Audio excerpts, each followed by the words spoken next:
Welcome to Jamuna kitchen. இன்னைக்கு recipe வந்து நம்ம ஸ்வீட் கொழுக்கட்டை பண்ண போகிறோம். கார கொழுக்கட்டை 2 ரெசிபி பண்ண போகிறோம். அதுக்கு முன்னாடி நம்ம ஜமுனா கிச்சனை சப்ஸ்கிரைப் பண்ணாதவங்க சப்ஸ்கிரைப் பண்ணுங்க. கூடயே வர பெல் ஐகானை கிளிக் பண்ணுங்க. அப்போதான் அடுத்தடுத்து வர என்னோட வீடியோஸ் எல்லாம் உங்களோட நோட்டிஃபிகேஷன் வரும். வாங்க வீடியோக்குள்ள போகலாம். இதுக்கு வந்து புட்டரிசி, இப்போ சிவப்பரிசின்னு விற்கும் கடையில், அதை வாங்கி மிஷினில் கொடுத்து அரைக்கணும். அது கொஞ்சம் ரெட்டிஷாக இருக்கும், மாவு வித்தியாசமாக இருக்கும். பச்சரிசி தான். ஆனால் அந்த அரிசி 1 கப் எடுத்திருக்கேன். அப்புறம் கொஞ்சமாக தேங்காய் எடுத்திருக்கேன், 2 ஏலக்காய். இது 1 கப்புக்கு நான் 1/2 கப்பு வெல்லம் எடுத்திருக்கேன், கொஞ்சமாக நெய். இப்போ நம்ம எப்படி செய்யலாம்? இந்த மாவு வந்து நான் ஊற வச்சு காய வச்சு அரைக்கலைங்க. நான் அதை வந்து மிஷினில் கடையிலேருந்து வாங்கினேன். பச்சரிசி, புட்டரிசின்னு கேளுங்க, சிவப்பரிசி, ரெட் ரைஸ். அதை வந்து நல்லா தொடச்சிட்டு நான் அப்படியே மிஷினில் கொடுத்து அரைச்சிட்டு அதை அப்படியே நல்லா வறுத்து வச்சுருக்கேன். இப்போ நீங்கள் வறுக்கிறத காமிக்கிறேன் பாருங்கள். இந்த 1 டம்ளர் மாவு போட்டிருக்கேன். மிதமான தீயில கடாய்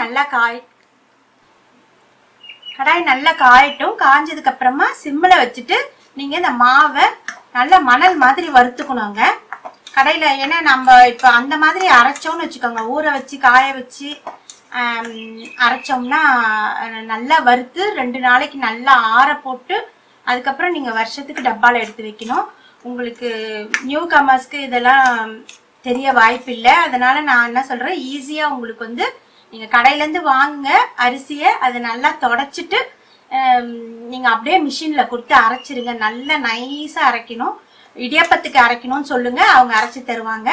அந்த மாவு வாங்கி நீங்கள் வீட்டில் எடுத்துகிட்டு வந்து நல்லா வறுத்துட்டு அதுக்கப்புறமா சளிச்சு வச்சுருங்க. டப்பாவில் போட்டு நல்லா காத்தார விடணும்.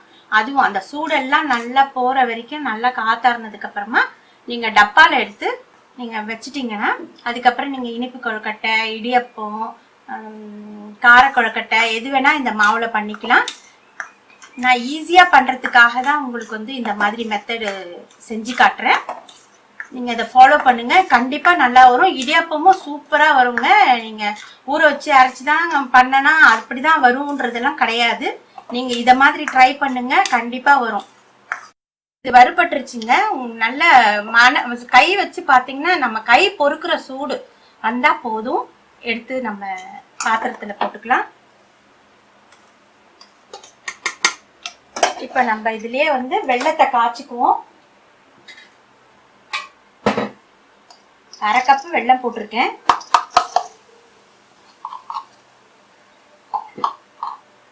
கொஞ்சமா அது முழுகிற அளவுக்கு தண்ணி ஊற்றிக்கோங்க. நம்ம வடிகட்டிக்கலாம். வெள்ளத்துல மண் இருக்கும், அதுக்காக வடிகட்டிக்கலாம் நம்ம முதல்ல. அதுக்கப்புறம் மாவுல ஊற்ற வேண்டியதுதாங்க. இது வந்து இப்போ நல்லா கரைஞ்சிருச்சுங்க. இது கரைஞ்சா போதும், பாகுலாம் வரணுன்ற அவசியம் கிடையாது. நம்ம இதை எடுத்து வடிகட்டிக்கலாம்.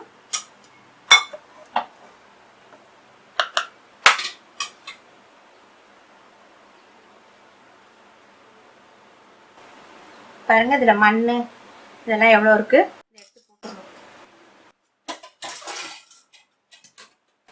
இப்போ இந்த மாவு இருக்கு இல்லையா, இதுங்க அதுக்குள்ள நம்ம இதை இடியாப்பத்து கொழுக்கட்டைக்கு தண்ணி ஊற்றி வச்சிடுறேன் பாத்திரத்தில்.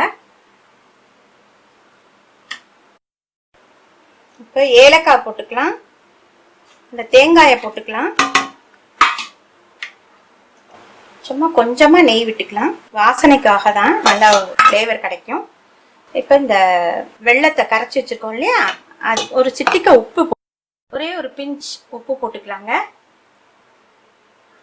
இப்போ இந்த பின்பகுதியில் வச்சு நான் இந்த இதை வந்து ஊற்ற போகிறேன், வெல்லத்தை ஊற்ற போகிறேன்.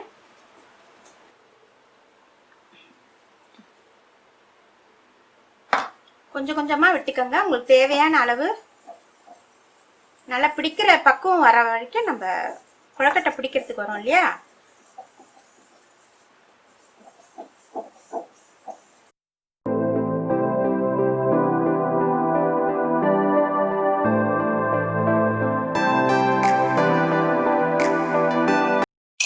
இப்போ பாருங்க இந்த மாதிரி நம்ம வெள்ளத்தை எடுத்துக்கலாம். இன்னும் கொஞ்சம் கூட வெள்ளம் வேணா ஊத்திக்கலாம். இனிப்பு நம்ம எவ்வளவு போதுமோ அந்த அளவுக்கு ஊத்திக்கோங்க. சூடா இருக்கு.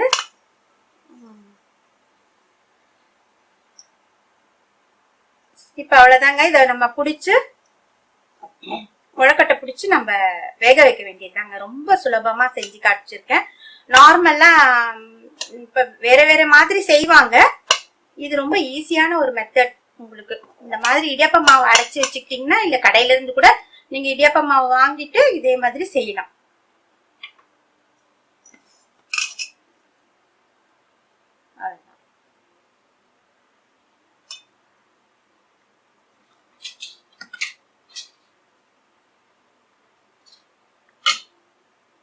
இந்த மாதிரி புடிச்சு வச்சிட வேண்டியதாங்க. இது நீங்க இப்ப லாக்டவுன் பீரியட்ல வெளியில போய் எதுவும் பண்ண முடியாது. நீங்க மாவு இருந்ததுன்னா சுலபமா இந்த மாதிரி பசங்களுக்கு சாயங்காலத்துல செஞ்சு கொடுக்கலாம். ஹெல்த்தியான ஒரு டிஷ்ஷும் கூட. ஏன்னா இப்ப நான் போட்டிருக்கிறது சிவப்பரிசி. இது ரொம்ப சத்துள்ள மாவு. நீங்க இடியாப்பம் ஆப்பம் இதுக்கெல்லாம் கூட நீங்க இந்த மாவை பயன்படுத்தலாம். ரொம்ப நல்லது.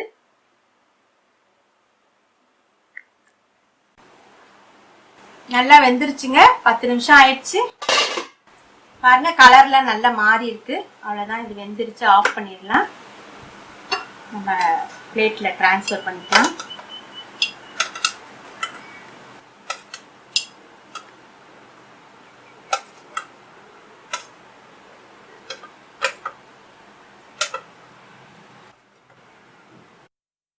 ரெடி ஆயிடுச்சுங்க கொழுக்கட்டை. பாருங்க, உங்களுக்கு இது உடைச்சு காட்டுறேன். நல்லா சாஃப்டா இருக்கு, சூடா இருக்கு, நல்லா இருக்கு. நீங்க இதே மாதிரி செஞ்சு பாருங்க. உங்க ஃப்ரெண்ட்ஸ் எல்லாருக்கும் நீங்க ஷேர் பண்ணுங்க, கமெண்ட் பண்ணுங்க. தேங்க்யூ. இனிப்பு கொழுக்கட்டை செஞ்சுட்டோங்க. இப்ப நம்ம கார கொழுக்கட்டை எப்படி செய்யலாம்னு பார்க்கலாம் வாங்க. அதே இது இடியாப்பம் மாவுங்க. அதுக்கு நான் இப்போ 1 கப்பு தான் எடுத்திருக்கேன். தேங்காய் துருவல் கொஞ்சம் எடுத்திருக்கேன். தாளிக்கிறதுக்கு கடுகு, உளுத்தம்பருப்பு, ஜீரகம், பெருங்காயம், அப்புறம் பச்சை மிளகாய் எடுத்திருக்கேன். ஒரே ஒரு 2 பச்சை மிளகாய் எடுத்திருக்கேன்.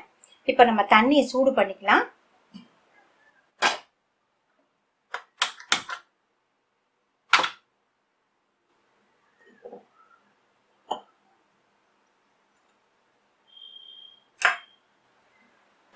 உப்பு கொஞ்சமா போட்டுக்கலாம். நம்ம தேவையான அளவு, இந்த இதுக்கு மாவுக்கு தேவையான அளவு உப்பு சேர்த்துக்கலாம். கொஞ்சம் நெய் எடுத்துக்கலாம். இப்ப அந்த பக்கம் தண்ணி காயிட்டுங்க. அதுக்குள்ள நம்ம இதுக்கு வறுத்து போட வேண்டியதெல்லாம் வதக்கிக்கலாம். கொஞ்சமா ஒரு ஸ்பூன் நெய் விட்டுருக்கேன்.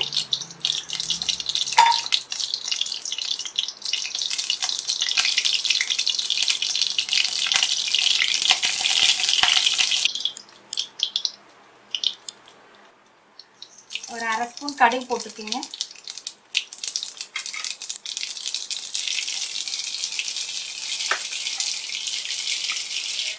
ஜீரகம் சும்மா ஒரு 1/4 ஸ்பூன் போட்டுருக்கேன். உளுத்தம்பருப்பு 1 ஸ்பூன் போட்டுக்கிறேன்.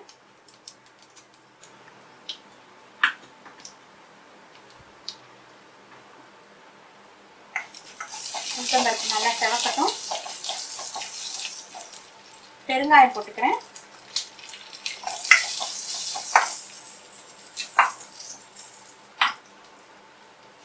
பச்சை மிளகாய் போட்டு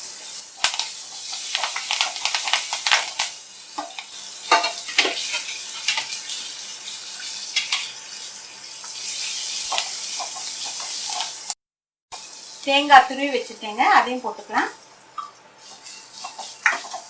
லைட்டா வறுத்து போட்டோம்னா நெய்ல நல்ல ஒரு ஃப்ளேவர் கிடைக்கும்.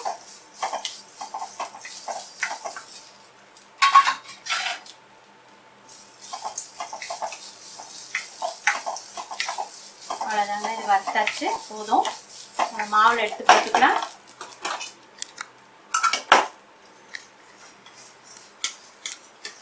மாவு ஏற்கனவே வறுத்து வச்ச மாவு, அதனால நான் அதை அப்படியே டைரக்டா சேர்த்துக்கிறேன்.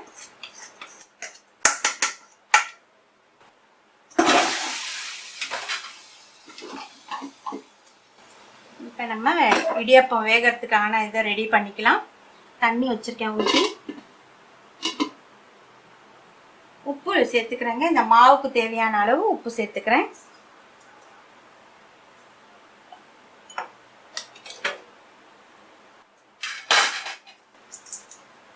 நல்லா கலந்து விட்டுக்கலாம். உப்பெல்லாம் ஒரே ஈவனா சேர்ற மாதிரி.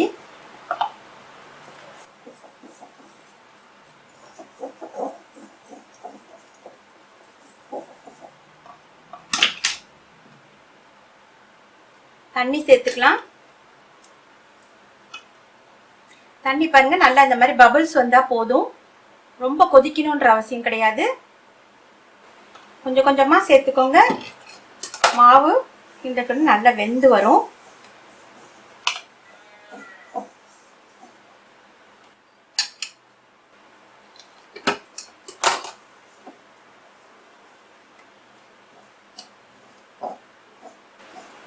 பாருங்க இந்த மாவு நல்லா பூத்து வருது பாருங்க. இந்த மாதிரி வரணும்.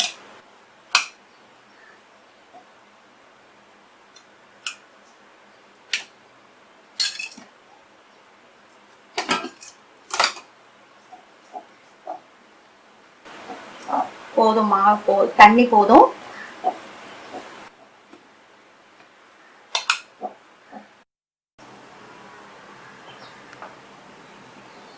அப்புறமா போயிட்டு வா. இந்த தட்டுல நம்ம கொஞ்சம் நெய் தடவி வச்சுக்கலாம். உங்க என்ன ஷேப் வேணுமோ நீங்க இடியாப்பம் கொழக்கட்டை மாதிரி ஷேப்போ இல்லை ரவுண்டா பால் மாதிரி எப்படி வேணாலும் செஞ்சுக்கலாங்க. இந்த கார கொழுக்கட்டை வந்து நிறைய விதத்துல செய்வாங்க. இது ஒரு விதம். நல்லா ஈஸியா இருக்குங்க செய்யறதுக்கு, டேஸ்டாவும் இருக்கும் சாப்பிட்றதுக்கு. நிறைய பேர் இதுக்கு முன்னாடி நான் போட்ட வீடியோஸ் எல்லாம் பார்த்துட்டு அதே மாதிரி செஞ்சு எனக்கு கமெண்ட்ஸ்ல சொல்லியிருந்தாங்க, நல்லா வந்திருக்கு, ரொம்ப நல்லா வந்திருக்குன்னு சொல்லிட்டு. அதே மாதிரி நீங்களும் இதுக்கப்புறமும் ட்ரை பண்ணி நீங்க இதே மாதிரி செஞ்சு எனக்கு ஃபீட்பேக் கொடுங்க. அது மாதிரி செய்யறப்ப எனக்கு ரொம்ப நல்லா சந்தோஷமா இருக்கு, என்கரேஜ்மெண்ட்டாகவும் இருக்கு. எல்லாம் பிடிச்சி வச்சாச்சுங்க. இப்ப வேகட்டும். எப்படி நான் 10 நிமிஷம் பொறுத்து நான் திரும்பி திறந்து பார்க்கலாம்.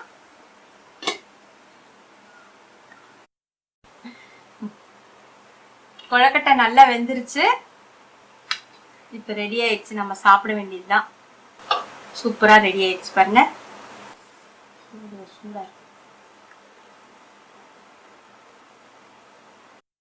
நல்லா சாஃப்டா இருக்குதுங்க.